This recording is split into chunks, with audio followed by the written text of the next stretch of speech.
Esta conferencia comenzará a grabarse. Bueno, ongi etorri denoi, os damos la bienvenida desde Economistas sin Fronteras Euskadi.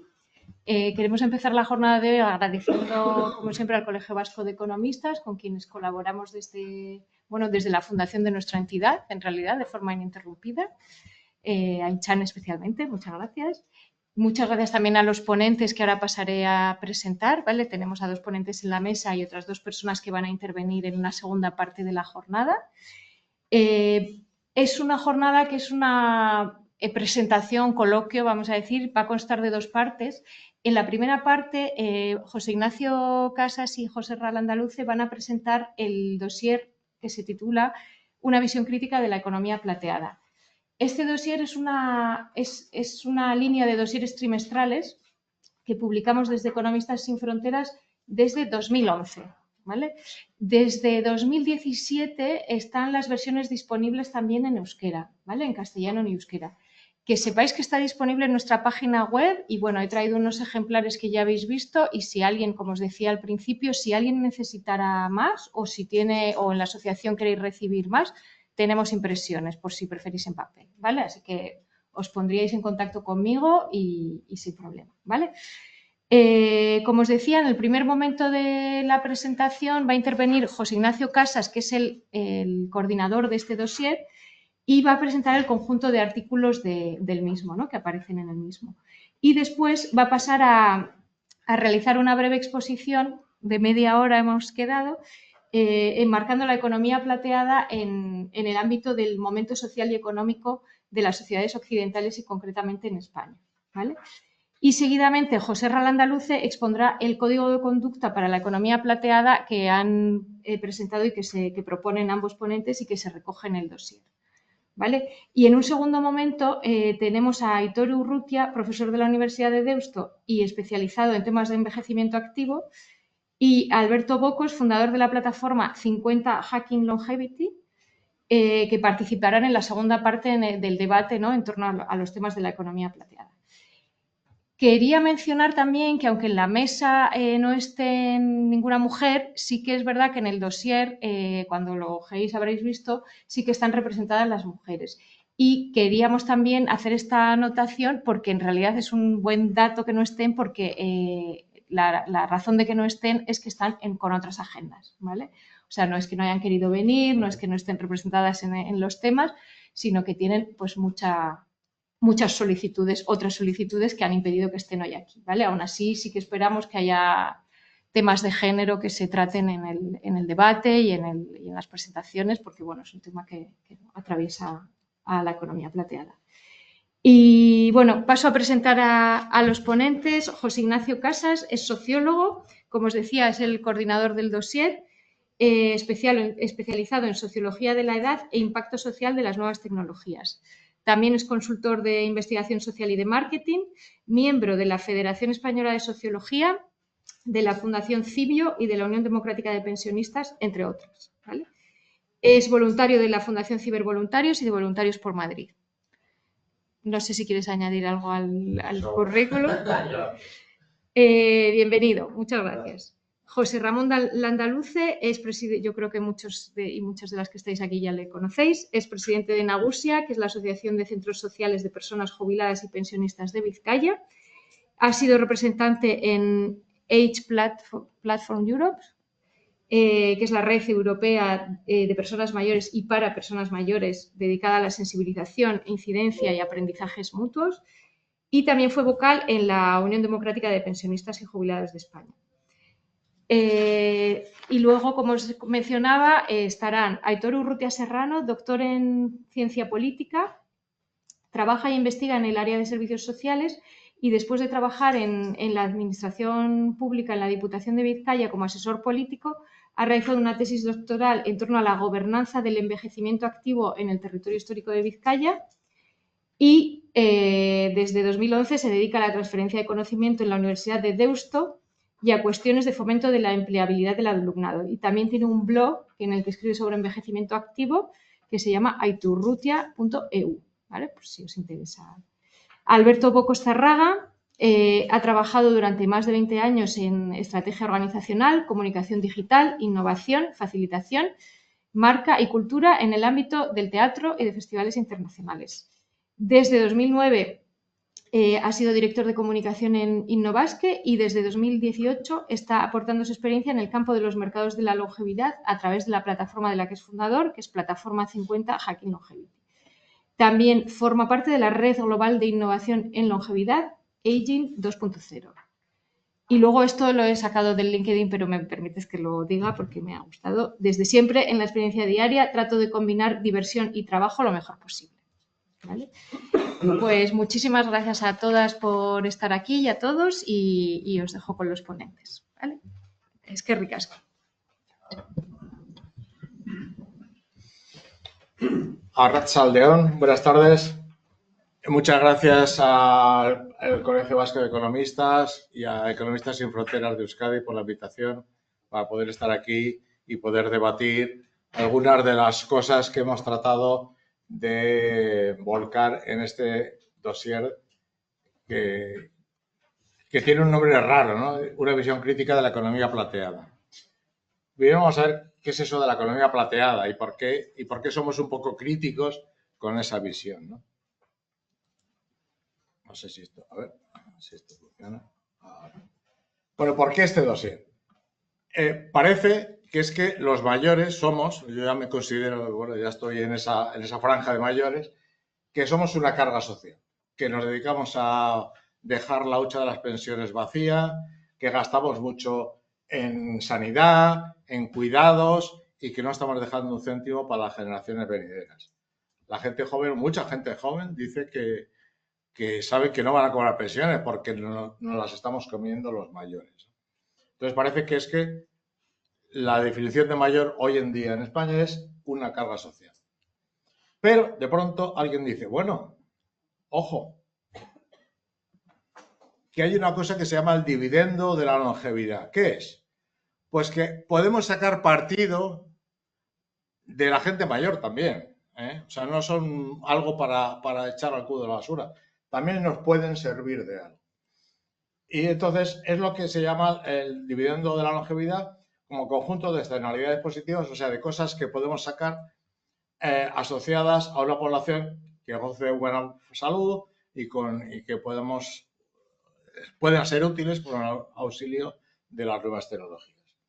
Entonces, de pronto, pues resulta que, no sé si se ve entero, se inventa el tema de la economía plateada. Es decir, la economía plateada sería un segmento de población, no todos los mayores, sino la población entre 55 y 75 años, que ahí se acota arbitrariamente, de gente mayor que tiene unas ventajas desde el punto de vista mercantil para quien les ofrece algo. Y es que ya hemos pagado la hipoteca, a los hijos ya se han ido del nido paterno y materno y pues bueno, tenemos mucho tiempo libre y mucho dinero. Pues a por ellos. Es decir, la economía plateada se basa precisamente en que este segmento, no los de 80 años, este segmento de 55 a 75 es gente con dinero y gente con tiempo libre.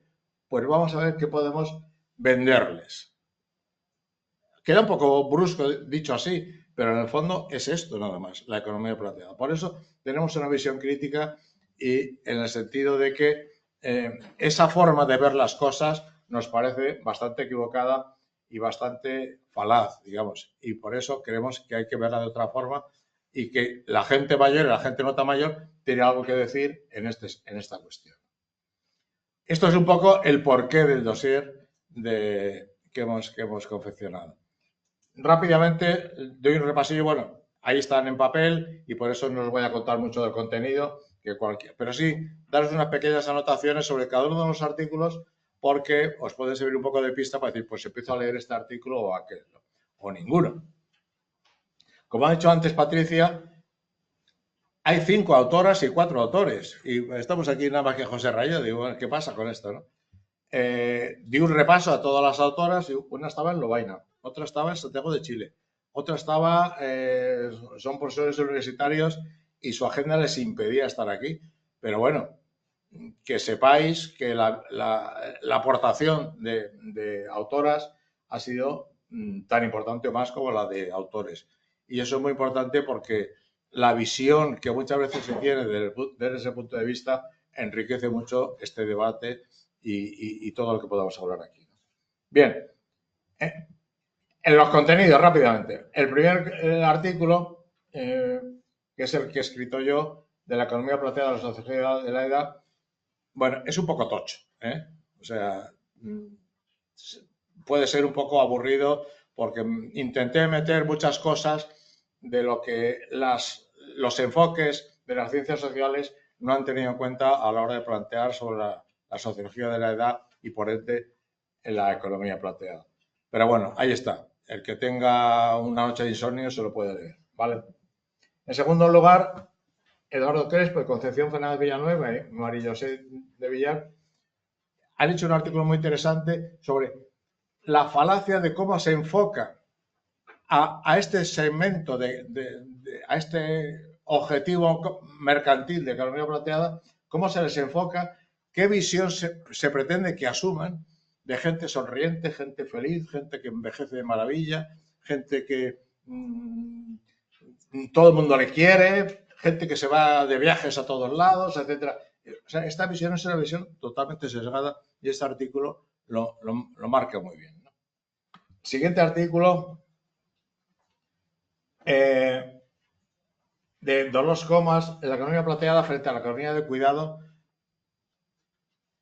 Lo que necesita la gente mayor se parece bastante poco a lo que se ofrece muchas veces en el segmento de la economía plateada.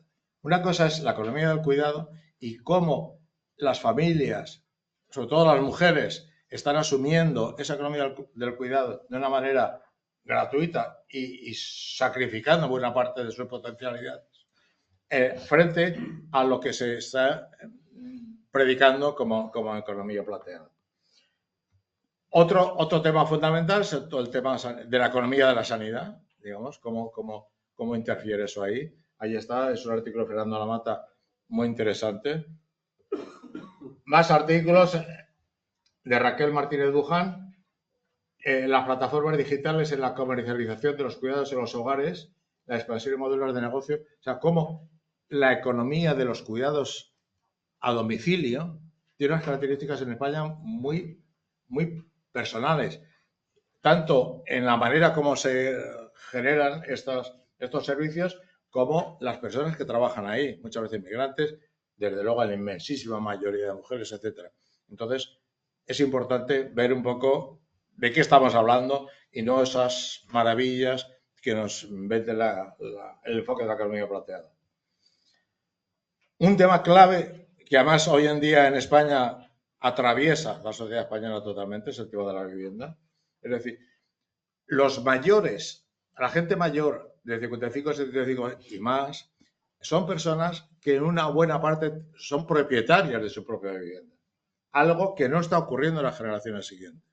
Entonces, todo el tema de la monetización de las propiedades inmobiliarias es muy importante. La economía, la hipoteca inversa, etcétera. Toda una serie de fórmulas que las empresas de seguros y los bancos ofrecen de alguna forma a la gente mayor que tiene una vivienda propiedad y lo que hay ahí dentro. Por eso este artículo es muy ilustrativo de qué hay ahí detrás.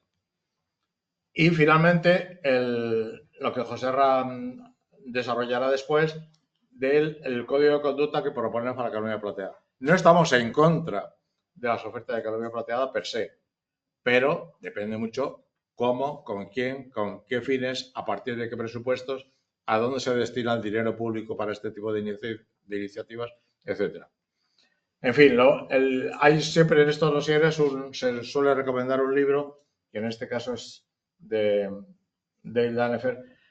Hay antes hablando con Aitor y compañía, hablamos que los investigadores sociales de Estados Unidos nos llevan años de adelanto a la hora de investigar este tipo de cosas y este es un ejemplo típico de libro importante en ese tema. Esto es el dossier, lo tenéis ahí, no quiero daros más la brasa sobre los contenidos, pero yo creo que merece la pena al menos que echéis una buena ojeada y veáis lo que podéis sacar de ahí.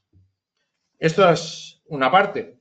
Y a partir de aquí, un poco desarrollando en parte mi artículo, ese primer artículo que os decía, pues yo quería el tema de la economía productiva, el tema de los mayores en general, abrirlo en una perspectiva más amplia, porque no es una cuestión, cuando hablamos de los mayores, parece que, bueno, hablamos de los retirados, los que ya no pintan nada en la sociedad.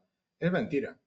No solamente pintan o pintamos mucho, sino que es que además los problemas de la gente mayor están absolutamente involucrados con el desarrollo de los países occidentales, el estado de bienestar, el ciclo de vida de cómo los núcleos familiares van o no ahorrando a lo largo del ciclo de vida y cómo acumulan o no acumulan riqueza, etcétera. Todo el tema de la relación entre generaciones jóvenes y mayores, todo el tema de la famosa hucha de las pensiones. Es decir, hay toda una serie de temas que cruzan completamente esta cuestión y que por eso es importante tener una visión mucho más amplia. Y cuando se dice es que el problema de las pensiones no tiene solución, yo siempre digo, un momento, visto solamente desde la perspectiva miope de las pensiones, desde luego que no tiene solución hoy por hoy. Pero si abrimos el abanico mucho más y tenemos en cuenta qué desarrollos industriales se están produciendo en los países, sobre todo en los países occidentales, qué ocurre con los flujos migratorios de sur a norte, qué pasa con el cambio tecnológico, qué pasa con la gente que se está quedando atrás desde el punto de vista de los oficios tradicionales, desde el punto de vista del reciclaje, desde el punto de vista de las industrias que ya se quedan obsoletas, etcétera, etcétera, etcétera. Es decir, toda esa visión es la que tenemos que tener en cuenta si queremos hablar de que ya no son los problemas de los mayores, son los problemas de todo el mundo. Ayer leí un artículo hablando de que muchas de las enfermedades asociadas a la gente mayor no son enfermedades de la gente mayor. Los grandes bajones, digamos, en el cuerpo de una persona se producen alrededor de los 60 años, alrededor de los 40 años e incluso alrededor de los 35 años. Son enfermedades que no son de mayores, que se ven cuando somos mayores, pero que se generan y se empiezan a desarrollar con 35, 40 y 60 años. Si no tenemos en cuenta esta perspectiva general, estamos confundiéndonos totalmente a la hora de enfocar los temas. Entonces, es por eso por lo que quiero decir sobre todo en esta situación. Bien, vamos para allá. Por eso decía, dar una perspectiva mucho más amplia en el tema de la economía planteada. Bien, ¿cuál es el contexto? La primera, la evolución demográfica. Sabemos que durante los finales del siglo pasado y principios de ese siglo, el cambio demográfico, la mejora de los sistemas sanitarios hizo que la muerte, la mortalidad, sobre todo de niños pequeños, disminuyera fuertemente y hubo un momento en que la mortalidad bajó mucho y la natalidad siguió siendo muy alta, hasta que la natalidad empezó a bajar. Digamos, esa transición, esa evolución demográfica explica muchas cosas, o es importante tenerla en cuenta a la hora de saber cuál es el problema que tenemos ahora mismo y por qué. A partir de la Segunda Guerra Mundial, en los países occidentales, hubo, bueno, un fenómeno de crecimiento de la natalidad desmesurado. Lo que llaman el boom de la natalidad, por eso se habla de esa generación de los baby boomers. En España, eso sucedió unos 10 años más tarde, a partir de los años 57, etcétera, y ahora son los baby boomers españoles los que se empiezan a jubilar. No solamente es un tema de que haya muchas personas de esa generación y que ahora se empiezan a jubilar, sino que también eso influye directamente en el estado de bienestar. ¿Qué quiere decir esto? El sistema del estado de bienestar de España, que es un sistema que se basa en los años 60, o sea, no es un sistema diseñado con fuerzas progresistas, está diseñado en los años del franquismo. Es un sistema que primaba a los cabezas de familia, fundamentalmente hombres, que después de trabajar y como ser los que generaban los ingresos en la unidad familiar, pues trabajaban y después tenían una pensión de jubilación proporcionalmente muy alta con relación al salario que tenían, ¿vale? Eso funcionaba muy bien cuando había muchos cotizantes y pocos pensionistas. Cuando la pirámide de edad se ha dado la vuelta, tenemos un problemón. Hay muchos menos cotizantes y muchos más pensionistas. Entonces, hemos pasado de un estado de bienestar donde había mucha gente joven y pocos mayores a justamente lo contrario. El sistema era un sistema que funcionó entonces, chirría con el cambio demográfico y el cambio social actual completamente, ¿vale? Ahí suenan las alarmas. La primera, la esperanza de vida. Vivimos como media más años, lo cual, pues, en principio es una buena noticia. No es una mala noticia, ¿no? Que la gente tardemos en morirnos como antes la gente se moría antes, ¿no? Después, que buena parte del presupuesto público se dedica cada vez más a pensiones, a gastos sanitarios, a gastos de dependencia, etcétera. Es decir, y parece lo que llaman los norteamericanos el cómo el presupuesto se hace gris, por el pelo gris, bueno, quien tenga pelo todavía, yo ya ni eso, en el sentido de que parece que ya los recursos públicos se dedican cada vez más a esta generación de baby boomers y no a la gente joven. Y después se dice, bueno, es que la gente mayor es muy rica, mucho más rica que la gente joven actualmente. Bueno, yo digo también siempre que si tengo la misma edad que el dueño de Mercadona, si la riqueza del dueño, hiciéramos la media de su riqueza y la mía, yo sería multimillonario, no estaba aquí, digamos, hablando con todo el mundo. Es decir, una cosa es la media y otra cosa es las diferencias, que además a medida que hay más generaciones, las diferencias de riqueza y de ingresos entre la gente mayor se acentúan mucho más que entre la gente joven. Por un lado. Por otro lado, ocurre también pues que efectivamente esa generación ha sido o hemos sido propietarios de la vivienda, cosa que no ocurre con la gente joven, como sabemos de sobra. Pero además, la vivienda se ha constituido en un bien especulativo. Muchas veces lo que se llama la financialización de la economía, es decir, el dinero no se invierte en cosas productivas, se invierte en cosas que van a aumentar, mejorar su precio, bien en fondos de inversión o ahora mismo en vivienda, porque se tiene la impresión de que la vivienda va a seguir subiendo el precio y por tanto se invierte más en bien. Entonces, quien tiene una casa sin haber hecho nada, de pronto es más rico, tiene mayor riqueza, por simple, digamos, cambio de cómo se valoran las viviendas. Esto, la economía plateada las ofertas de economía plateada lo tienen muy en cuenta. Entonces, como decía, con todo este sistema, bueno, pues entonces la economía plateada ayuda, por el llamado dividendo de la longevidad, a mejorar la situación. Ya los mayores no somos una carga, sino que podemos ser unos buenos consumidores. Los mayores, una fracción de ellos, podríamos ser potenciales consumidores y ser útiles para la economía. Ya no somos una cosa, a denigrar, sino también servimos para algo, por lo menos para consumir. Y nada más, ¿no? Entonces, esas oportunidades del mercado es lo que se llama la economía plateada, tal y como se enfoca aquí. Hay dos tipos de mercado, no se ve mucho, pero os lo digo. El mercado personal y el mercado sectorial. Es decir, lo que se oferta de economía plateada, cuando hablo de lo que se oferta, ¿qué se oferta? Se ofertan seguros de vida, se ofertan viajes, tipo inserso, pero mucho más. Se ofertan sistemas de cuidados personales, bien en la vivienda, fuera de la vivienda, etc. Toda una serie de productos y servicios que pueden ser interesantes para monetizar, digamos, lo que tienen estos segmentos de población. Se oferta también el convertir los bienes inmobiliarios en hacerlo dinero. Por ejemplo, la venta de la propiedad de la vivienda manteniendo el usufructo, lo que se llama la hipoteca inversa, etcétera. Toda una serie de productos dirigidos a este tipo de segmento de personas.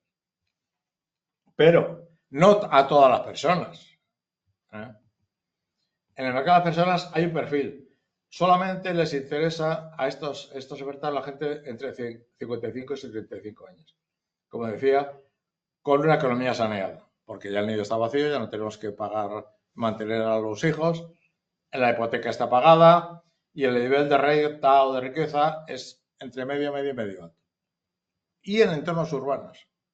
Una persona mayor que tiene una casita en el pueblo que se le está medio cayendo, no les interesa a estas empresas que ofrecen, no les interesa para nada, porque no rentan, entre comillas. Es un poco la crudeza, soy poco bruto diciéndolo, pero es que es así, ¿vale?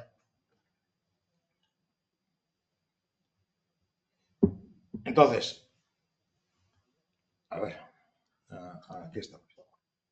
¿Qué se oferta? Actividades de ocio, no lo veis abajo en la transparencia, se oferta la monetización del capital inmobiliario, es decir, convertir la propiedad de la vivienda en liquidez, en dinero, ¿vale? En el mercado de los sectores se oferta la sanidad pública y privada, es decir, cada vez más la oferta de sanidad privada es más potente. Además, si decías que la sanidad pública, las listas de espera y no sé qué, no sé cuánto, venga usted a tal empresa, que lo hacemos mucho mejor.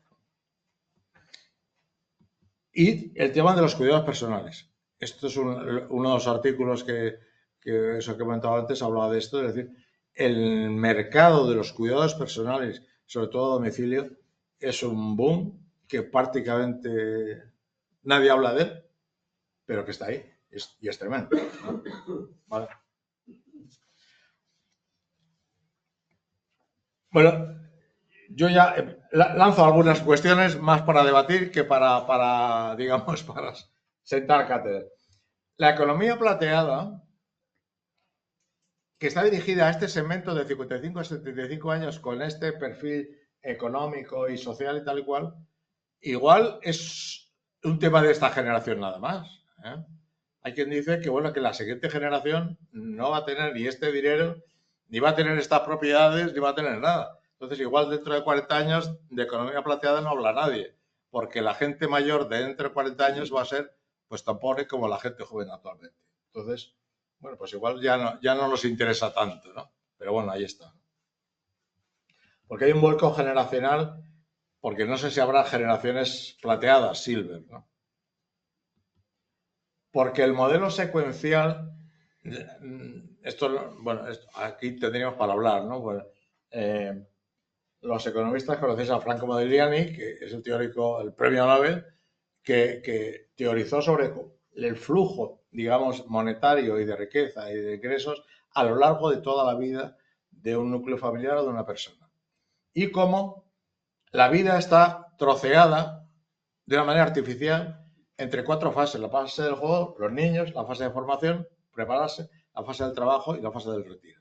Y parece que es algo que antes comentábamos, las pensiones no las inventó ningún gobierno progresista, las inventó una persona muy conservadora que era el canciller Bismarck, que en 1870, ante la presión de la clase obrera por reivindicaciones sociales, dijo: no os preocupéis, si un trabajador no puede trabajar porque ya es muy mayor o lo que sea, yo a partir de los 70 años le pago una pensión.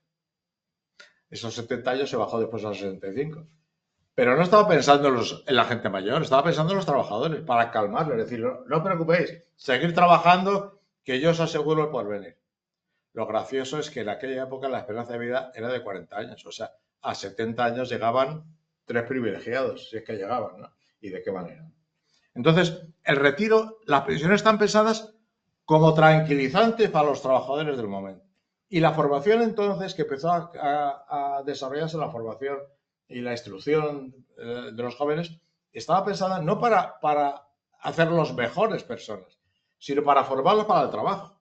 Es decir, tanto la formación como el retiro estaban pensadas en esa fase intermedia que era el trabajar y nada más. Ese ciclo de, digamos, juego, formación, trabajo y retiro está empezándose a desdibujar. Ya a los 65 años ya no se jubila todo el mundo. Hay gente que se jubila antes, gente después, o gente que no se jubila porque no ha llegado a cotizar lo suficiente. Y entre la formación y el trabajo ocurre lo mismo. La frontera nítida que había entre la gente joven que se independiza, consigue un trabajo, crea una unidad familiar y se mete en una hipoteca, ese paso ya no existe. Se está mucho más desdibujado que estaba hace 40 años. Entonces, ese ciclo, digamos, vital está un poco moviéndose las piezas. Entonces, eso cambia mucho la manera de cómo concebimos lo que es el trabajo, el retiro, etcétera, etcétera. Bueno, no que me quiero enrollar porque Patricio me está mirando ya como diciendo, se está pasando de pesado, ¿no? Vale.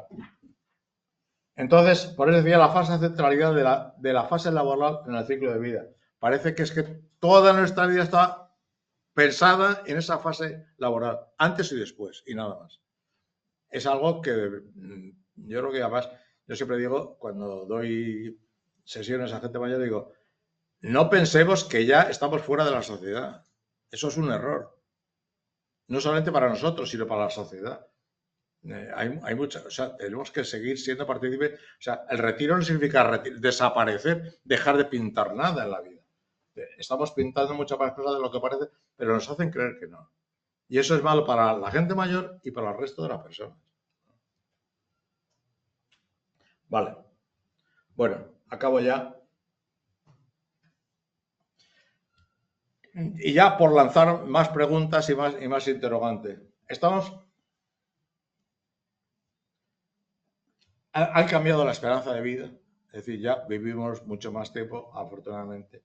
Hay una segunda transición demográfica que ya no es, ya los núcleos familiares tradicionales ya no son tal.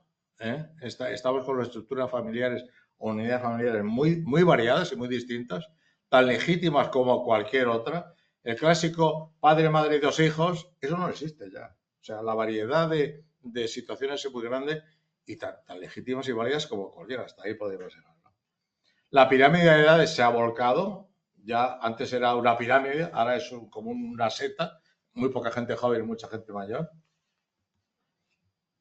La distribución en el crecimiento de las rentas en los países desarrollados, bueno, os lo leo porque ya no lo veis en la pantalla, que se ha quedado la letra muy grande.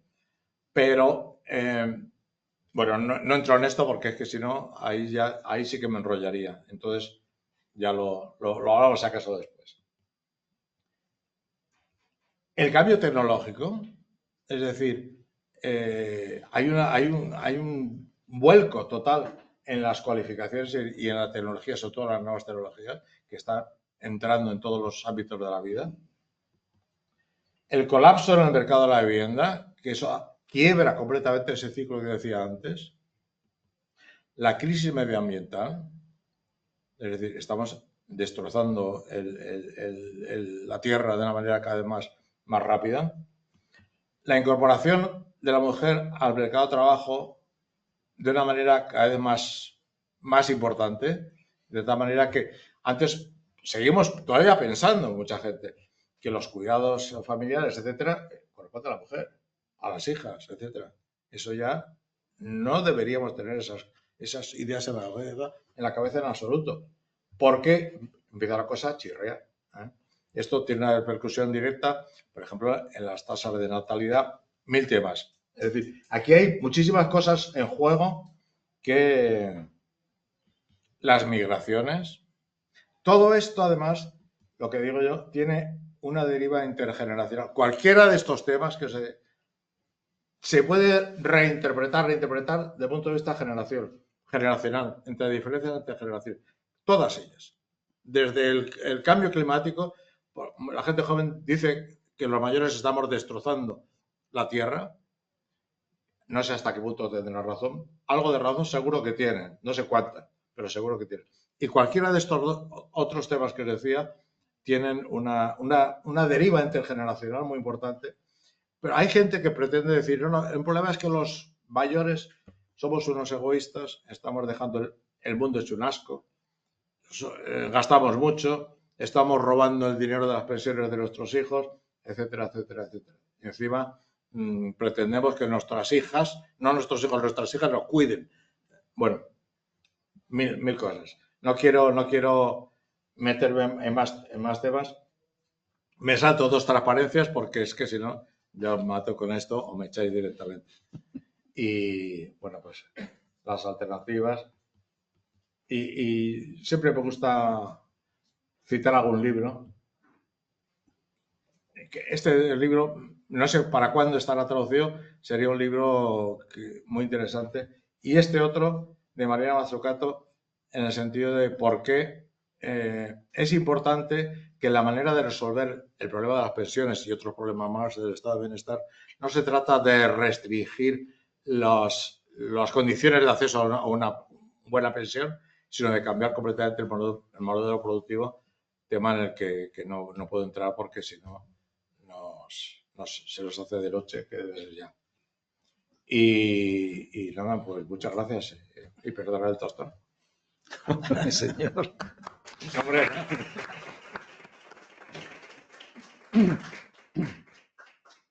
Bueno, toca. Por mí podías seguir hablando, que sabes de mucho y gusta oír a la gente así, ¿no? Bueno, yo he colaborado con él en esta parte que voy a presentar, pero el alma mater de lo que voy a decir, no voy a decir que he sido yo. Yo lo he matizado me quiere echar la culpa. Yo lo he matizado pues con la experiencia que tengo desde que me jubilé de haber participado en diferentes organizaciones de mayores, por ejemplo la plataforma europea, luego la estatal de UDP y en Nagusiak, que estoy desde hace 3 años. En estas cosas no he puesto nada de qué he hecho hasta que llegué aquí.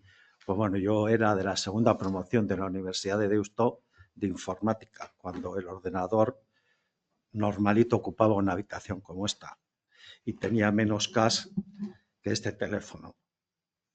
Esto ya es una cosa increíble, de aquello a esto.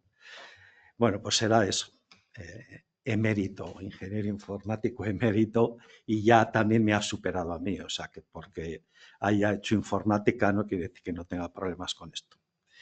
No es el tema que vamos a tratar ahora, sino el pensar un poco en, yo creo que un buen término para explicarlo ampliamente es la ética de la economía plateada. Y esto es un atrevimiento de código de conducta que, bueno, pues espero que Alberto luego pues dé su opinión desde un punto de vista de empresa que trabaja en este mundo de la economía plateada y que está, si no me equivoco, radicada la sede en el edificio de Urduliz, el NIC, el Nagusi Intelligence Center. Entonces, pues bueno, aquí hemos dado unas pinceladas al respecto y luego lo bueno estará ahí en lo que nos pueda decir Alberto desde su punto de vista de empresa que se dedica a esto y desde el punto de vista de Aitor de la Universidad de Deusto y que también lleva años trabajando en temas del mundo de los mayores, pues también ver qué enfoque nos da respecto de todo esto, si lo apoya o nos deja todavía un poco más a profundizar. Bueno, ¿qué pasa con los productos que se nos ofrecen a los mayores? Pues tal y como ha estado describiendo un poco José Ignacio, el colectivo de mayores no está visto desde la perspectiva amplia que realmente somos, ¿no? Sino que se ha quedado en una parte de edad que puede ser igual más interesante, porque si sobrepasas los 75, pues no siempre estás en condiciones de gastar mucho, pues eso, nos vamos todos recortando la actividad que tenemos fuera de casa y por tanto de alguna manera dejas de ahorrar. Y a las empresas de economía plateada evidentemente les interesa el que está en pleno rendimiento de gasto. Entonces, las prioridades se han fijado desde ese punto de vista.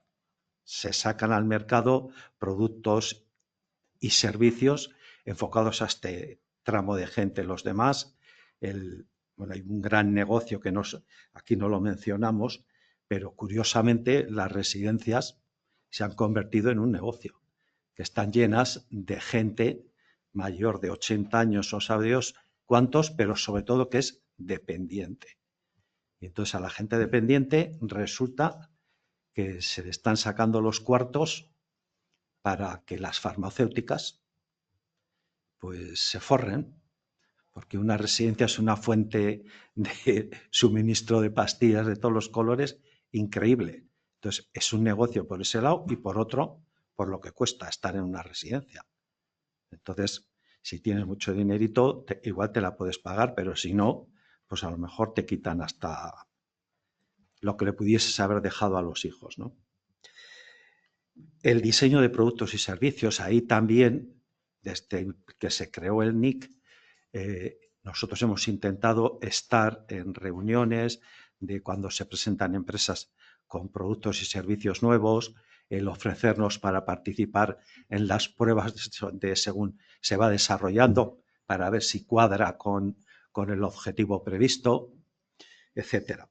Entonces, la experiencia que tenemos hasta la fecha es que hemos participado, pero no hemos sido llamados nunca para participar en esa segunda fase, que sería como darle el visto bueno al servicio o al producto.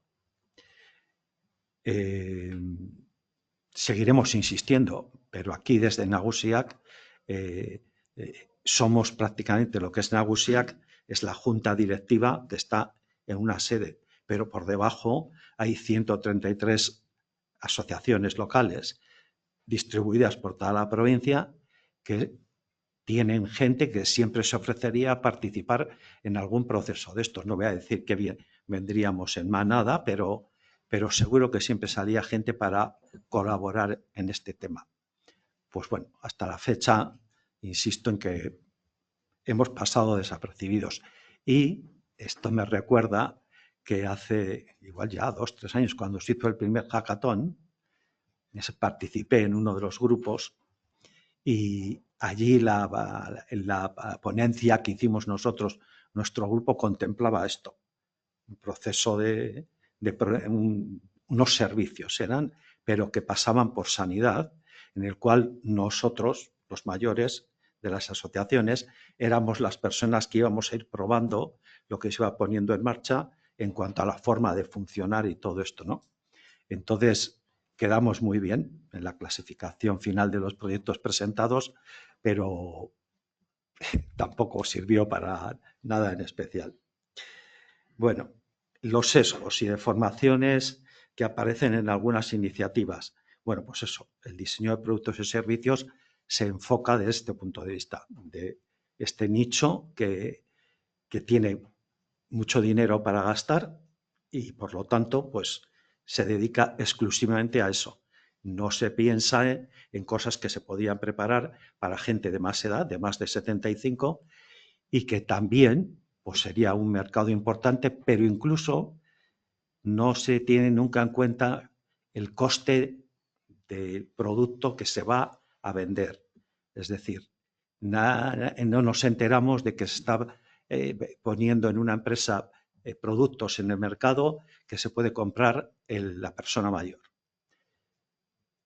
En cambio, a lo mejor sí nos enteramos de una máquina que va a ser fenomenal para la salud de no sé qué tema, que claro, a lo mejor es para un gimnasio y hay que hacer una inversión decente, o es para sanidad, Osakidetza en nuestro caso, y no sabemos qué respuesta habría en ese sentido, ¿no? Algo que fuese muy bueno para nosotros, pero que tuviese un costo enorme y evidentemente tenía que ser público para que llegase a todo el mundo, porque si es privado, pues ya sabemos, el que tenga un seguro de salud privado, pues podría llegar, pero si no, no es el caso seguramente del colectivo en general de mayores. El poder adquisitivo en este tramo está bastante bien, no al 100% de la gente, evidentemente, pero a partir de ahí ya pues bueno, se va a ir probablemente empeorando. Esto de la baja cultura financiera, pues ya lo has explicado un poco. Lo que pasa que es muy triste que las entidades financieras, los bancos, que nos jueguen papeletas de ese tipo, que por falta de conocimientos de los productos que te ofrecen, pues se aprovechan de esa falta de cultura y no les da ninguna vergüenza. Porque en la primera oleada que hubo, no me acuerdo cuál era el nombre del producto, pero que hubo un mogollón de gente que invirtió el dinero. Sí, las preferentes, las famosas preferentes. De Caja Madrid, me parece. Y perdieron el dinero y se quedaron tan anchos. Nadie dijo, oye, ya vamos a ver la manera de que lo podáis recuperar y tal. No, siguen ahí tan felices y contentos. Bueno, la imagen reduccionista y edadista, pues también lo hemos comentado ya, ¿no? El interés es prácticamente solo el comercial, no se analiza más a fondo el qué pensamos los mayores de lo que se está pensando en ofrecer. Luego también es una cosa, bueno, complicada casi de entender, ¿no? Hay, curiosamente, cosas que hacemos con los mayores o que hacen para los mayores que lo que nos hacen es evitarnos el problema que podemos tener de manejo, de entendimiento, etcétera, etcétera, y tendemos a hacer cosas por estos mayores. Entonces, de alguna manera, ayudamos a que el deterioro que se tiene con la edad, si les haces las cosas, pues les pones el mundo cómodo, pero a la vez, en vez de hacer que te siga funcionando el coco, lo que haces es dejar que se duerma un poco más todavía, ¿no? Luego, pues bueno, en cuanto a los mercados de marketing, pues la utilización interesada de las páginas web. En el tema del tercer sector, que somos nosotros, estamos ahí, pues bueno, sirve para que nos hagan publicidad de cosas que no estamos seguros de que nos vayan a venir bien.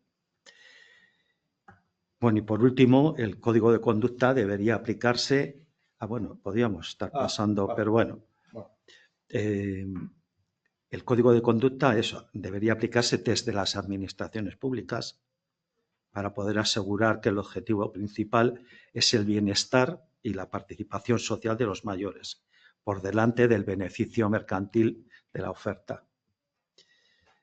En cuanto a las empresas privadas, pues bueno, que hay que vigilar el tema de la privacidad y la protección de datos, que realmente hemos sido poco conscientes, no voy a decir que todo el mundo, pero mucha gente de la cantidad de información que se recoge por Internet, por el mero hecho de que cuando entras en una página web te diga, tenemos aquí unas cookies muy majas, pulsa para que te dejemos ver el resto, ¿no? Y si dices que no, pues algunos, los periódicos ya te dicen, entonces pagas y te dejamos ver. Entonces, bueno, ahí hay una dinámica pues que es un poco vergonzosa. Pero el tema es toda la información que se guarda de cuando navegas, de las páginas web que te metes y todo eso, pues hay ahí una cantidad de información que luego la explotan y casi te llaman por una ventanita cuando estás navegando por ahí, te ofrecen una cosa que, pues dices, coño, pues a mí esto me va muy bien, me gusta, no sé qué. Y dices, ¿cómo ha podido llegar esto aquí? Pues debajo de toda esta historia que hacemos inocentemente, te sacan todo esto. Entonces, bueno, hay mucha... La Ley Orgánica de Protección de Datos, pues trata de proteger todo esto, pero nos protege, pero a la vez no impide al resto de empresas que sigan trabajando en ello y captando información. Luego, pues bueno, las entidades sin fines de lucro, aquí, bueno, no voy a decir que no conozco ninguna, porque igual Plataforma Más 50 está un poco en esta línea, pero bueno, que igual, ¿no? Bueno, yo os tengo en el concepto ese de no ser una empresa exclusivamente mercantilista. Bueno, y esto, el que las empresas sean más claras con los mayores desde el principio, volvemos a insistir, pues que ver si se puede conseguir. Y luego ya mezclo un poco de todo, longevidad, cosas que ha dicho José Ignacio, y otra que quiero yo poner aquí, pero que va a servir después como pie a algo de lo que hablemos o me gustaría. el tema de la esperanza de vida. Aquí somos el segundo país del mundo con la media más alta. Entonces me da la sensación, vamos, estoy seguro de que queremos ser los primeros, porque somos vascos y bilbaínos, ¿no? Entonces, queremos ser los primeros. Pero, por contra, para ser los primeros, y en vez de tener 85 de media las mujeres, teníamos una Osakidetza fenomenal y en 5 años, 4, pues de la pandemia para acá, no sé, se ha muerto o así, se ha quedado abandonado y bueno, solo digo eso como opinión. Y luego también las pensiones. Las pensiones, el mercado está todo el día diciendo, bancos, etcétera, que son insostenibles, que tienen unos planes de pensiones buenísimos para tu futuro, o EPSVs, etcétera. Entonces yo digo, ¿cómo vamos a poder seguir aumentando la media de edad si la sanidad se está privatizando y por lo tanto el que no va a tener un seguro privado pues tendrá que soportar colas de meses y años para que le mire el médico? Y entonces, pues bueno, en ese periodo pues te puedes morir.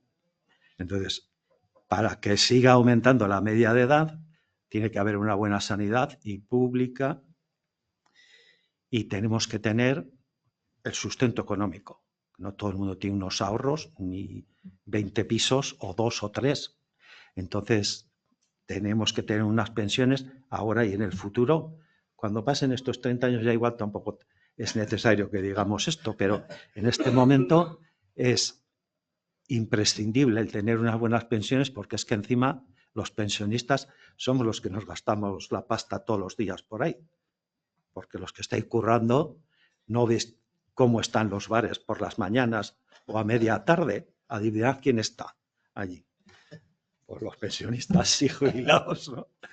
Entonces, pues bueno, esto es una cosa que entrelaza con temas de economía plateada, porque el envejecimiento activo y todas estas historias, al final está todo un poco mezclado, ¿no?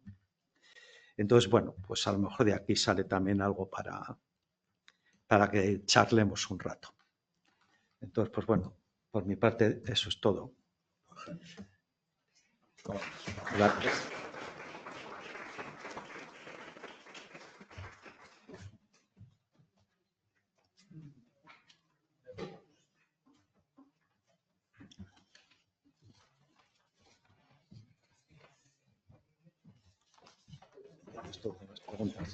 Bueno, yo seguro que ellos ya lanzan cosas. Bueno, ¿tenéis ya algo preparado para No, comentar directamente o preguntamos?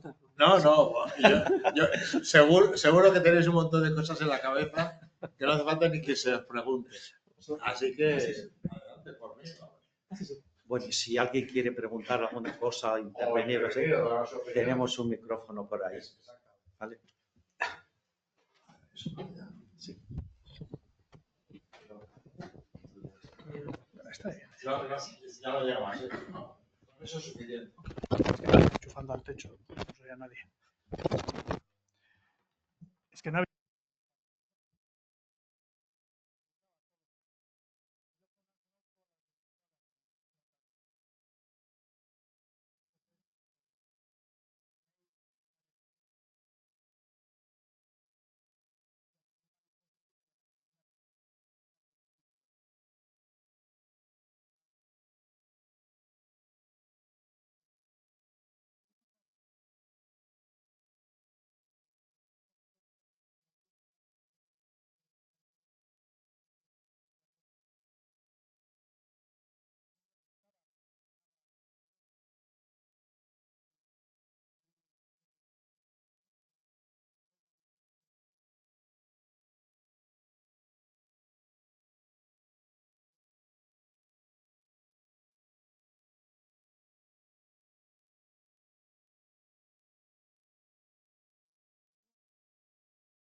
Esa es la primera reflexión.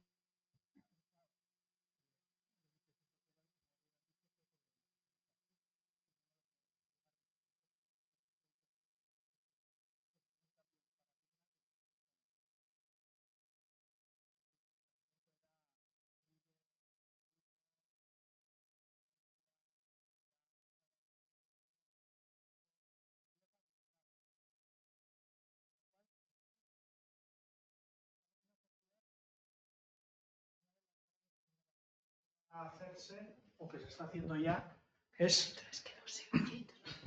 una de las grandes innovaciones que se está haciendo o que se va a seguir haciendo es darle un contenido a esa parte del ciclo de vida que no existía. Es decir, antes la gente trabajaba, si llegaba a la jubilación, pues llegaba y se moría al de poco. Y todos nos acordamos de ver a las personas mayores sentadas en un banco, casi en esa retórica de estoy esperando a que venga la muerte a buscarme. Ahora no, una persona se jubila y tiene por delante 15 años de media en estado de buena salud, sin entrar en fragilidad y dependencia, y por lo tanto ese periodo es nuevo en la vida. La jubilación, el término jubilación viene de júbilo y se empezó a utilizar en el siglo XVI cuando los caballeros medievales, después de luchar, si conseguían sobrevivir a las batallas, llegado un momento, y ese momento era joven, para lo que sería nuestra época, por supuesto, se retiraban normalmente a un monasterio a la vida contemplativa, y esa era la etapa de júbilo. Pero ya había habido también una situación parecida en Grecia, en Roma, cuando había unos problemas intergeneracionales, ¿no? Donde los jóvenes decían, a ver, estos que se pasen ya a ser senadores romanos en el Senado y que me dejen a mí, ¿no? Y siempre ha habido una lucha de poder y una lucha económica. Eso siempre ha existido. El problema es que tenemos ahora, la economía es mercantilista totalmente. El sitio donde vivimos nosotros, ojo, que estamos hablando de un país desarrollado, no estamos hablando de un India ni un África, estamos hablando de Europa, países europeos o Estados Unidos también, ¿no? Canadá, etcétera, etcétera. Otro concepto que quería poner encima de la mesa es el tema de la intergeneracionalidad. Si algo necesita nuestra sociedad en este momento es un pacto intergeneracional, porque el fenómeno del envejecimiento, que no problema, el fenómeno del envejecimiento, si se gestiona bien, será una experiencia de éxito social.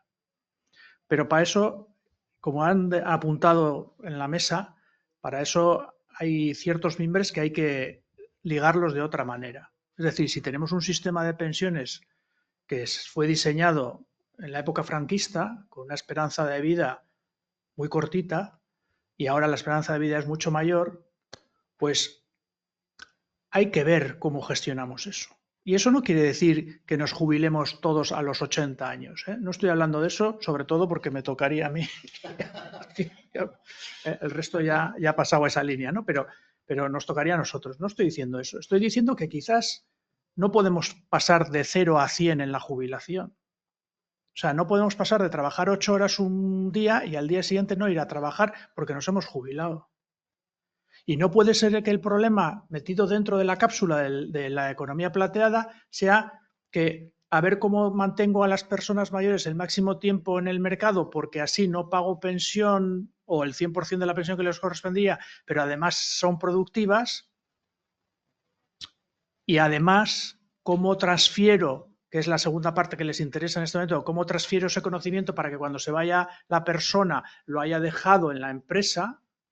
Son las dos cosas que le importaría a la Silver Economy dentro de su concepto, pero no miramos otros aspectos, como por ejemplo los que apunta la Agencia Europea de Salud y Higiene en el Trabajo, de cómo hacemos ergonómicos, por decirlo de alguna manera, los puestos de trabajo para que una persona, a partir de los 60, que ya empieza a tener unas ciertas necesidades, pues ese puesto de trabajo sea llevadero. Y no estamos hablando solo de quien trabaja en trabajos precarios, de mover pesos y como hacemos con motores, con robots esqueléticos y con no sé qué, y carretilla, tal. No, sino otro tipo de cosas. Igual hay que pensar que hay que jubilarse a medias.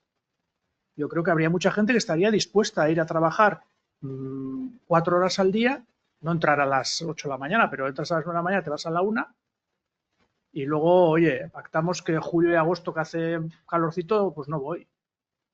Agosto porque es un nivel de vacaciones y julio porque ya, oye, ¿no? Pero no puede ser que a la gente se jubile, le obligamos a que en ese modelo que tenemos ahora de que, bueno, haces todos los meses del contrato de relevo y luego hace que estorba a la persona y, ¿no? Bueno, pues hay muchas medidas.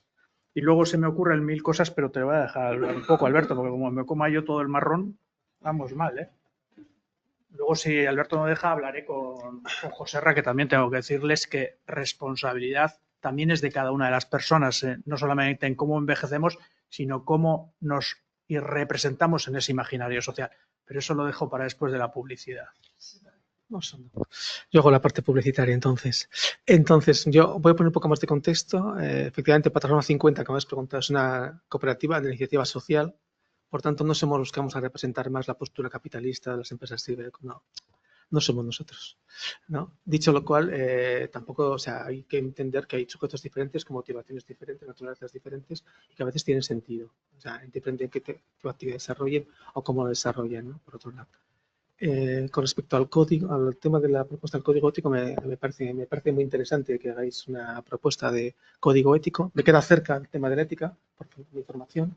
Yo estudié filosofía, estética, entonces ética y valores, entonces es un tema que me queda cerca y entiendo bien la aproximación. También entiendo que la ética es una, sobre todo ética cuando tiene esa dimensión conductual de pequeña escala y tal, ¿no?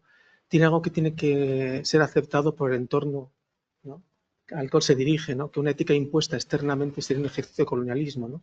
Entonces no vamos a caer en esas dinámicas, sino que tenemos que entender que la ética tiene que ser un ejercicio que nazca de la naturaleza de los sujetos que están participando en ese proceso de trabajo, ¿no? Entonces hay que circular eso, pero me parece muy necesario que haya un código ético en la Silver Economy como en cualquier otra actividad, por no ser eradista tampoco en ese sentido, ¿no?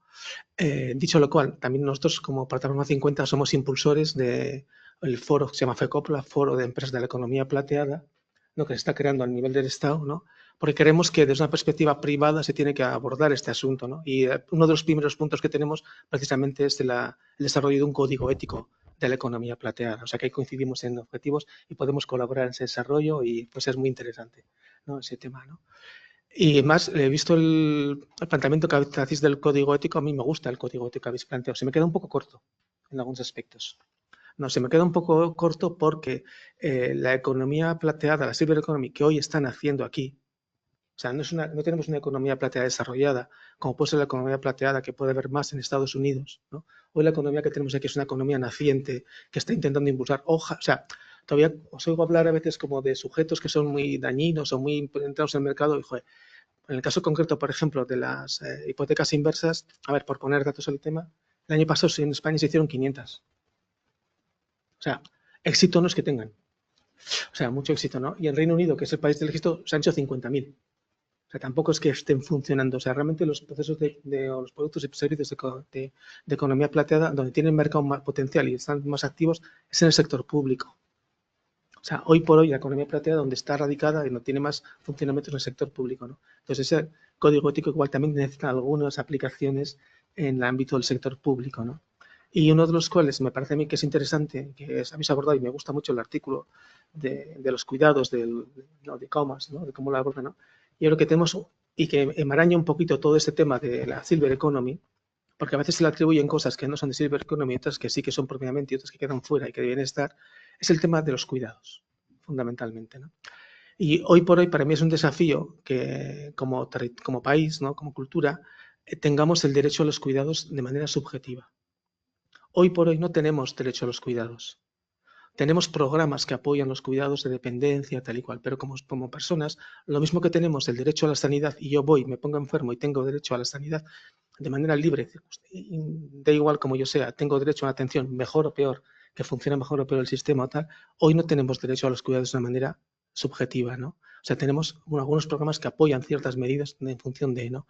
Y es un déficit que tendríamos que conquistar, ¿no? Y eso sí que tendría que estar en un marco público, igual que está la sanidad, ¿no? Y para mí es un déficit tremendo, ¿no? Porque realmente es el riesgo, ¿no? O sea, Y digo que enmaraña todo, la silver economy, los cuidados, porque una persona que cae en dependencia, ¿no?, es muy probable que tenga un riesgo de caer en pobreza, ¿no?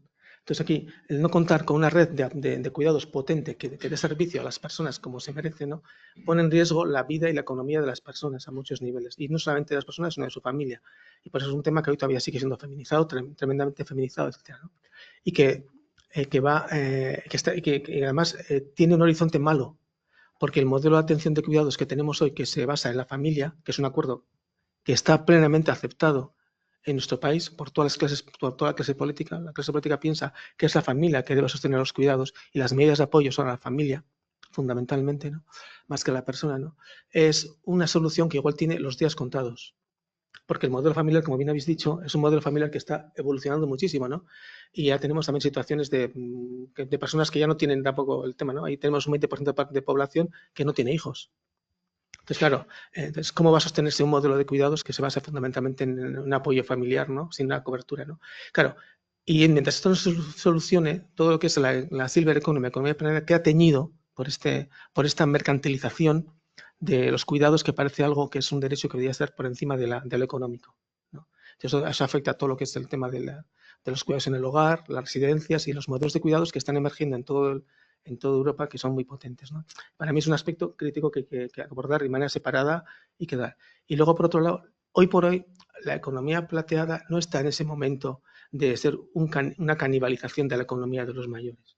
Ya le gustaría a algunos, pero está muy lejos de eso, o sea, no está todavía en esa dimensión. No tenemos porque en el fondo la economía plateada para mí tiene un sentido, nosotros trabajamos en esto, ¿no?, y tiene un sentido de ofrecer soluciones adaptadas a las necesidades de las personas mayores y sus grupos de interés, entendiendo por tales sus personas y también las administraciones que trabajan en ese ámbito. Y tiene sentido ofrecer productos adaptados, o productos como estáis diciendo, ¿no?, porque realmente uno de los desafíos que tenemos en este momento en el desarrollo de Silver Economy es que realmente, no la Silver Economy, es que no sé quién, no cuenta con los mayores. Pero, o sea, y uno cuentan por los mayores, pero ¿por qué no? Nosotros esta pregunta nos la hacemos muchísimo. ¿Por qué no se cuenta con los mayores? Y nuestra respuesta, la mejor respuesta que hemos encontrado hasta el momento es porque no se sabe cómo hacer. Porque no se sabe cómo hacer, fundamentalmente. Hay un problema de no saber cómo hacer, porque a veces es difícil. Y voy a poner un ejemplo que José Ra conoce, porque aún te hemos invitado nosotros a participar en bastantes proyectos, me parece, ¿no? Entonces, en uno que estuvimos en el marco del NIC, ¿no?, que hicimos un contraste de programas, ¿no?, temas, queríamos contar con la aportación de personas mayores, y una dificultad que nos encontramos, a ver si explico bien, era que a todas las personas mayores que estábamos llamando, todas eran universitarias. Y nos encontramos con un problema de sesgo tremendo. Estamos haciendo participar a un grupo reducido de la población mayor. Y además nos queríamos, y intentamos, y no imagináis el esfuerzo que hicimos, intentar participar en personas mayores de más de 80 años, no universitarias y a ser posible mujeres. ¿Por qué?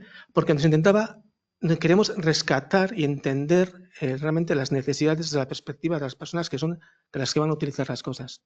Y acabamos hablando con gente que era como nosotros, ¿no? Una conversación bastante pobre en ese sentido, ¿no? Interesante, pero entonces no sabemos cómo hacer, ¿no? Y nos encontramos con dificultades de horas, de obligaciones, de miedos. Pero no os imaginéis las personas que nos dijeron que iban a participar. Claro, acabamos acudiendo a personas, el padre de no sé quién, el tal y cual, que el último día, antes de venir a la sesión, nos dijeron que no venían porque estaban atemorizadas, porque nunca habían hecho un proceso de ese tipo, que no sabían hablar en público, porque no sé qué, tal. Entonces, yo lo digo en ese sentido, ¿no? No sabemos cómo encontrarnos con las personas, más allá de las personas que ya están activas en los círculos que estamos, ¿no?, para entender realmente las motivaciones y las cosas como tienen que ser. Y escuchar realmente a quien tenemos que escuchar. Y ayudar a las organizaciones a adaptar sus procesos y servicios. Por otro lado, vemos que en otros lugares sí que saben hacer, ¿vale? Entonces intentamos aprender de esos lugares, incorporar esos aprendizajes y tratarlos aquí. Y ayudar a las organizaciones a adaptarse a estas necesidades que fundamentalmente desconocen, porque la desconocemos. Entonces, eso, el ejercicio que estamos haciendo, es interesante a mí, o sea, la necesidad de adaptar, ¿no?, la sociedad. Adaptar la sociedad a una situación demográfica que es diferente a la que teníamos hace 40 años. Y que yo sinceramente creo que va a haber silver economy en 2045, 2055, 2065 y tal. ¿Y por qué creo que va a haber eso? Porque va a haber mucha gente mayor. Y entonces, ¿que el modelo de vida va a cambiar? Pues seguramente cambia. ¿Que la economía es A, B o C? No lo sé. No sé si ahora la gente compra pisos con 30, como compraba antes, o compra con 40. Antes también la gente teníamos hijos con 20 y tantos años, ahora la gente tiene hijos con no sé cuántos. Se están retrasando las cosas y puede que se estén retrasando ciertas actitudes, ciertos comportamientos. Y también hay un factor importante que tiene que ver con la economía de los mayores y de los jóvenes, que es un factor herencia, que también se va a retrasar y por tanto también la adquisición de recursos para sobrevivir va a tener un retraso considerable y tal, ¿no? Pero quería incidir en el tema de creo que no sabemos participar, no sabemos incorporar la participación y eso nos pasa a todos. Perdón, enséñame. ¿Quieres decir? Vamos, no es contestar, es... Sí. ¿Alguien por ahí? Lo principal es recoger más opiniones de quien quiera opinar o preguntar o dar su... Bueno, yo quería, sobre un dato que ha dado Alberto, lanzar una pregunta para ver si la respuesta coincide con lo que yo he pensado. Has dicho que en el año 2023 solo hubo 500 hipotecas inversas en todo el país. En todo el estado. En todo el estado. Yo supongo que es porque el producto es una basura y por eso no lo pide nadie. A mí me parece una basura también. Bueno, entonces esa es una de las cosas. La idea de hipoteca inversa es buena, porque hay gente que si no tiene descendencia y no le importa desprenderse del piso y tener un mejor nivel de vida en los años que le quedan, pues si fuese verdaderamente ventajoso para él, lo utilizaría. Pero el problema es que no es ventajoso, que como oigan, muchos se quedan en la calle, ¿no? Yo sobre el tema sé que hay mucha gente que está buscando soluciones de ecuación del patrimonio mejores que la hipoteca inversa, nuda propiedad, tal. Hay mucha gente, pues todavía estuvo José Antonio Erce en el NIC explicando en modelos, rentas vitalicias. O sea, hay muchas soluciones, seguramente son mejores que la hipoteca inversa, que además legalmente es un producto que tuvo algún problema. Ha habido juicios. Por eso que decir que, pero Han perdido en cualquier caso, habrá necesidades, claro, un tema, ¿no? La necesidad de contar con recursos a medida que nos envejecemos. El dividendo de longevidad, tal como habéis hablado, sí que es verdad que se habla de la parte económica, pero el dividendo de longevidad, el principal dividendo de longevidad son los años. Cuando se habla de dividendo de longevidad, cuando los expresan, son los años que vas a ganar. Y el problema que se establece es cómo vas a financiar los años de vida, teniendo en cuenta el tipo de vida que quieres vivir. La vida que hemos vivido, lo que queremos vivir, ¿cómo vamos a financiarlo? Teniendo en cuenta todo el problema de las pensiones, que además, más allá de que el derecho, hay un problema es que tú, persona mayor, no puedes controlar cómo vas a recibir las pensiones. No está en tu mano, estás en manos de otros. Entonces hay que buscar soluciones para tener recursos para poder la vida que quieres vivir. Y pues aparecen soluciones de ese tipo, otras que habrá mejores y peores, y habrá que ver qué son. Pero tenemos un problema ahí de cultura financiera, de ahorro y de ser consciente de que como no está en tu mano dirigir cómo van a ser las pensiones, puede que te encuentres el momento en que dentro de 20 años a alguien se le ocurra congelar las pensiones y estén congeladas 25 años. Entonces, más allá de que estemos o no de acuerdo. Entonces, tenemos que ser conscientes de que esta realidad existe y cómo tenemos que hacerle frente. Y luego hay otra cuestión que pesa mucho y es la sociología. Es decir, las hipotecas inversas vienen de Estados Unidos. Y allí, lógicamente, tú lo de le voy a dejar a mis hijos, no. O sea, las películas americanas que vemos siempre, a esas grandes nevadas se quedan enclaustrados en un aeropuerto porque van una vez al año a visitar a sus padres o a la familia y es una vez porque están a 800 kilómetros. Aquí los estudios te dicen que en Euskadi vivimos todos normalmente en un radio de unos 20 kilómetros y como mucho, 40. Es decir, todavía hay un apoyo familiar fuerte. Y claro, las pensiones sí que se pactaron en su momento. Y la ley de dependencia aprobada en el 2007 también fue una ley que hace que los cuidados, cogerlo entre comillas lo que voy a decir, sean un derecho subjetivo. No perfecto, pero sí subjetivo. Y eso ahí está. En vísperas de unas elecciones se aprobó aquello y luego vete arrastrando aquello. Pero claro, cuando la gente tiene 1 o 2 pisos, que también sucede, y unos ahorros, y dice, bueno, pues ahora hay que empezar a gastar, ¿no? Porque si quiere ir a una residencia hay que ir a gastar. Aquí en Euskadi lo sabemos muy bien, cuando cuando yo suelo explicar estas cosas, se explica muy bien con la renta de garantía de ingresos. Tú, cuando llegues a donde está el listón de la pobreza, entonces te empiezan a pagar. No es cuando te quedes en paro o cuando no sé qué. Tienes que dejar de sacar todo tu patrimonio, todos tus ahorros, tal, y cuando llegues ahí, se joder, pero es que te acaba de llegar. Y pero es que ese no está encima de la línea. ¿Vale? Entonces esto es lo mismo. La gente le dice, bueno, hay que gastar. Y dice, no, pero ¿cómo mi piso? Pero si mi piso es para mis hijos. Pero no decía usted que es el por si acaso. Pues ha llegado el momento del por si acaso.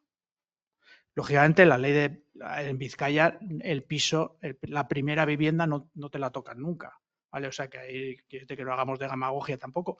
Pero los por si acasos no pueden ser que le tengo que dejar todo lo que he hecho de patrimonio a mis herederos, porque no hemos llegado a un pacto social donde entre todos vamos a pagar los cuidados. Cuando lleguemos a eso, igual que hemos hecho con las pensiones, podremos decir algo. Pero entonces habrá un pacto social para ello. ¿Vale? Entonces, quiero decir que la sociología pesa mucho. Decía antes Joserra, decía, es que con los productos nos engañan, no nos enseñan. Bueno, lo primero, el mundo de los mayores es muy heterogéneo, muy, muy heterogéneo. Entonces, no podemos hablar de solo un grupo de mayores, hay muchos. Pero luego es verdad también que cuando dices, bueno, vamos a hacer un curso o un taller para aprender cómo no te engañan en esto, pues no se apunta ni chus. No se apunta ni chus. Ahora, pones otra cosa que sea de lo que hemos venido teniendo como sociología de los mayores, que nos pesa la de los años 80, de que nos den casi todo hecho, pues ahí sí, ahí va todo el mundo. Pero la responsabilidad del proceso de envejecimiento es mía también, ¿eh? Es mía. Es de mi entorno, es de mi comunidad, es de mi sociedad, pero sobre todo es mía. Si yo no me empodero de mi proceso de envejecimiento, estoy dejando que otros lo hagan por mí. Y allá entonces, no veamos explicaciones al maestro armero. O sea, si te están engañando y al lado de donde te engañan hay un sitio donde te dan un curso para que no te engañen y no vas, el problema es tuyo. Con eso y con otras muchas cosas.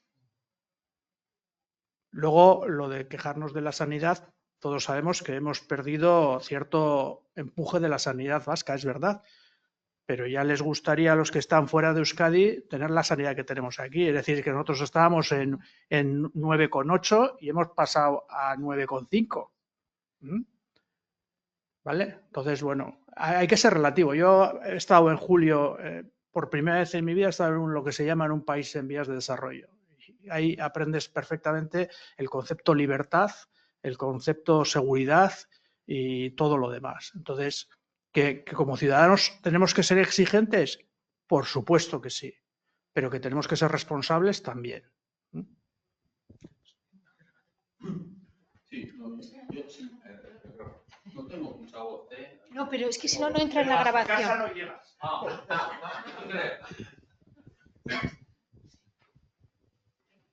Sí, bueno, yo colaboro en un proyecto de Bilbao Ciudad Amigable con las personas mayores, un programa de la ONS, con infinidad de puntos que le hemos tenido que reducir a 17. Y comparto con vosotros, efectivamente, que no sabemos participar.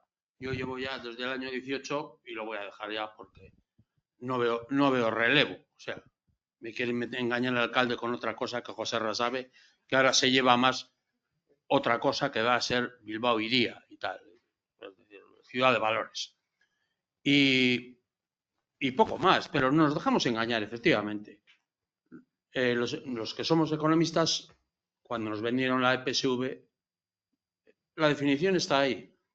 Prestación definida, aportación definida, prestación indefinida. No sabes lo que te iban a dar. La prueba es lo que ha pasado con los bancos, que hay gente cuando pensaba que iba a rescatar y a jubilar, pues ha perdido un 60% de lo que había aportado. O sea, claro que nos dejamos engañar. Como nos dejamos engañar, que en Bilbao somos, Joserra, sabes que somos el 33% de la población tiene más de 60 años y encima somos los que tenemos el 70% de la tela. Y vas a la BBK y te insultan. O sea, es que es así. Es decir, no nos hemos hecho valer, no sabemos explicarnos. Aparte de otras cosas, hay la universidad y la moto, lo de Osakidetza. Pues lo de Osakidetza, si el problema no es ya de la pandemia, el problema es que se cambia de modelo y se quiere ir a centros asistenciales grandes y se olvida el médico de familia que te quita 80% de problemas mentales porque te da con agua y anda un poco y quédate con unos amigos, echa la partida y se te quitan muchas tonterías que ir a todos al ambulatorio que te encuentras a gente que no sabe lo que va, pues como antes iba a los bares. Nada más, muchas gracias.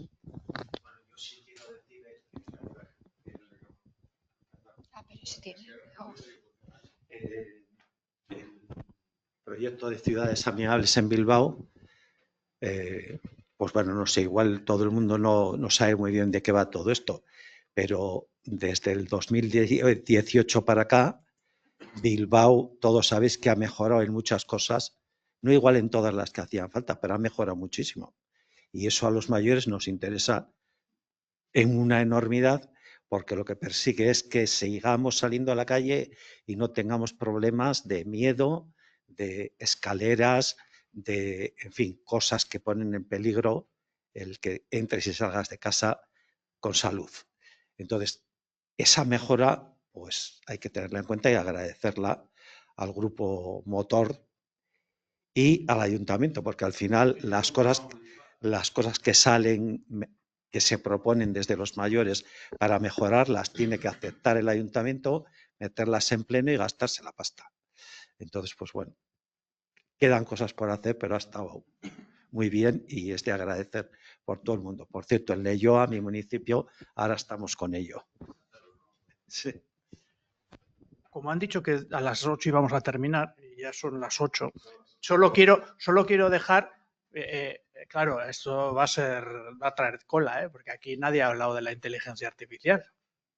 Nadie ha hablado. O sea, si la informática trajo brecha digital, la inteligencia artificial nos va a abrir el canal a los mayores, a los jóvenes y a todos. Para que os hagáis una idea, yo he cogido hoy a la tarde, y no ha sido con el ChatGPT, ha sido con otro programa, he cogido el dossier, he cogido y le he metido los enlaces de la primera Asamblea Mundial de la OMS, la segunda Asamblea Mundial de la OMS, el documento de la Silver Economy de la Oxford Economy, le he metido una serie de documentos y le he dicho, ¿me puedes hacer con toda esta información un decálogo sobre la Silver Economy? 30 décimas de segundo ha tardado en sacar este papel. 30 décimas de segundo. No os lo voy a leer entero, pero me dice 1. Reconocimiento de la diversidad. 2. Enfoque en derechos, no en consumo. 3. Priorizar la salud pública. 4. Promover la inclusión digital. 5. Fomentar la participación activa. 6. Combatir la discriminación. 7. Garantizar la transparencia y la ética en los servicios financieros. 8. Proteger la privacidad y la autonomía. 9. Promover la economía de los cuidados. 10. Responsabilidad social empresarial. Bueno, no es un mal resumen para lo que hemos hablado aquí desde las 6:30 de la tarde.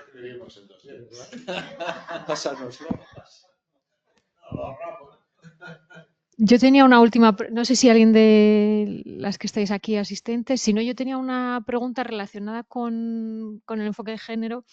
Es que os escucho hablar del cliente Silver, ¿no? Y entonces digo, vale, es una persona, el prototipo, ¿no? Una persona que dispone de más tiempo y que tiene mayor renta. Y yo me imagino, pues, a un hombre, ¿no? O sea, pienso, una mujer, igual no a los 55, pero hay un momento en el que, si es parte de una familia tradicional, vamos a decir, se encarga de los cuidados, llega a la jubilación de su marido y su carga de trabajo aumenta, su tiempo libre disminuye, la renta no creo que aumente. Entonces, no veo ese perfil representado en general en mujeres de edad avanzada. No sé si tenéis este análisis o no. Hay dos elementos fundamentales. El primero, que creemos, lo que decíamos antes, bueno, las pensiones, parece que los pensionistas, etcétera, no distinguimos entre lo que antes decía Aitor, la diversidad tan tremenda que hay entre las personas mayores. Y una de las rupturas más importantes es el tema de género, clarísimamente, digamos. O sea, más de la mitad, el 51% de las pensiones está por debajo del salario mínimo actualmente en España. Y de esa, 6 o 7 de cada 10 personas son mujeres.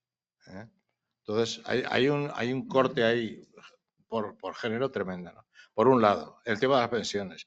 Y por otro lado, el tema de los cuidados, que efectivamente es curioso, digamos, que cuando un varón se jubila, se le cambia la vida un montón. Y cuando una mujer se jubila, cambia muchísimo menos. ¿Por qué? Porque su segundo trabajo no remunerado en casa sigue siendo el mismo. Entonces, no ve tanta diferencia o aumenta. Pero quiero decir que no ve tanta diferencia en esa ruptura, digamos, de trabajar a jubilarse. De trabajar en el mercado de trabajo, me refiero, ¿entendéis? ¿No? Pero entonces, esas cosas o se afina mucho o perdemos de vista muchas cosas. La Premio Nobel de Economía del año pasado hablaba de este tema, de cómo en el mercado de trabajo varones y mujeres empezaban a separarse en su tipo de trabajo y donde lo que se remunera la empresa actual no remunera la cantidad de horas y la calidad, sino la disponibilidad.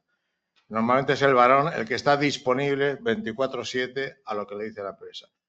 Pero cuando una pareja hetero, digamos, empieza a tener hijos o lo que sea, pues alguien dice, bueno, yo no puedo estar 24/7 a disposición de la empresa porque tenemos hijos. Y suele ser la mujer. Entonces, al final trabaja más horas, está comprobado, está en la primera Goldin, ha demostrado que las mujeres trabajan más horas y se les paga menos, porque están menos disponibles por ese sistema de trabajo tan demencial. No se entiende la manera de cómo trabajan las empresas actuales si no metes la componente de género en esa formulación. Y al revés. O sea, no se entiende las diferencias salariales entre hombres y mujeres si no se tiene en cuenta cómo trabajan las empresas. Entonces, la revolución, digamos, de género, de igualdad de género, tiene que ser también una revolución a nivel de cómo se trabajan las empresas y muchas cosas. Están demasiado correlacionadas estas cosas como para que, antes decía que Aitor, que habíamos tocado 1000 palos y nos quedan unos cuantos más por tocar, pero que efectivamente eso es así. Y una última pincelada, y perdóname ya, porque nos estamos pasando de hora. Una de las cosas que me gusta de haber hecho el acto aquí de presentación en Bilbao es porque, que yo sepa, no hay más que una experiencia, digamos, de colaboración, no sé hasta qué punto, entre las administraciones públicas, el sector privado y la representación de los mayores, como en Vizcaya. En LIC no existe en ningún otro sitio de España. Entonces, no sé si estaréis muy orgullosos de cómo funciona, pero desde luego mejor que en cualquier otro sitio de España. Entonces, es muy importante la experiencia que tenéis aquí, porque eso puede ser un ejemplo de lo que se está haciendo bien o de lo que se puede mejorar. Pero que, como digo, hay muchas ferias de economía plateada, muchos informes, muchos no sé qué, etcétera, etcétera, pero realidad más o menos pillada con pinzas o no, de lo que tenéis aquí, eso no existe. Y por eso me alegro de haber hecho este acto aquí. Y muchas gracias por vuestra paciencia. Gracias. Dar respuesta al tema de la cibereconomía y género, sí que hay un abordamiento de la perspectiva de cibereconomía al género, clarísimamente. O sea, hay un dato fundamental y es que a partir de una edad las que sobreviven son mujeres, por un lado, ¿no? Entonces, a partir de eso genera muchas reflexiones, ¿no? Por ejemplo, en términos de la parte financiera, ¿no? De las cuentas familiares, cómo van, cómo quedan, o sea y hay mucho. Se está trabajando bastante, por ejemplo, una reflexión que está en este momento es si las entidades financieras tienen una perspectiva adecuada para atender las necesidades de público de más de 80 años, mujer, tal y cual. Y hablan con respeto y con atención a las personas mayores de esa edad y tal, ¿no? Están trabajando en esa materia porque es importante hacerlo, ¿no? Luego, por otro lado, de la perspectiva más de otros grupos de edad y más jóvenes, las mujeres son el grupo de personas mayores más activo que existe en cualquier ámbito de actividad que quieras plantear, la cultura, el deporte, el turismo. O sea, hay una revolución de las mujeres senior en este momento, ¿no? Las mujeres están activándose como nunca lo han hecho hasta ahora, ¿no? La moda, las mujeres salen, hacen planes de mujeres. Hay una abuela boom, digamos, de mujeres, de abuelas que quieren relacionarse con sus nietos y quieren hacer actividades con sus nietos. Realmente hay un cambio cultural respecto a la actitud y estilo de vida de las mujeres que va a ser un antes y un después en este momento. Por terminar solamente, como estamos en el Colegio de Economistas y los economistas miran mucho la estadística, solo un dato. Lo importante es llegar a los 100 años, porque después de los 100 se muere muy poca gente. ¿Vale? O sea, lo dicen las estadísticas, ¿eh? ¿Vale?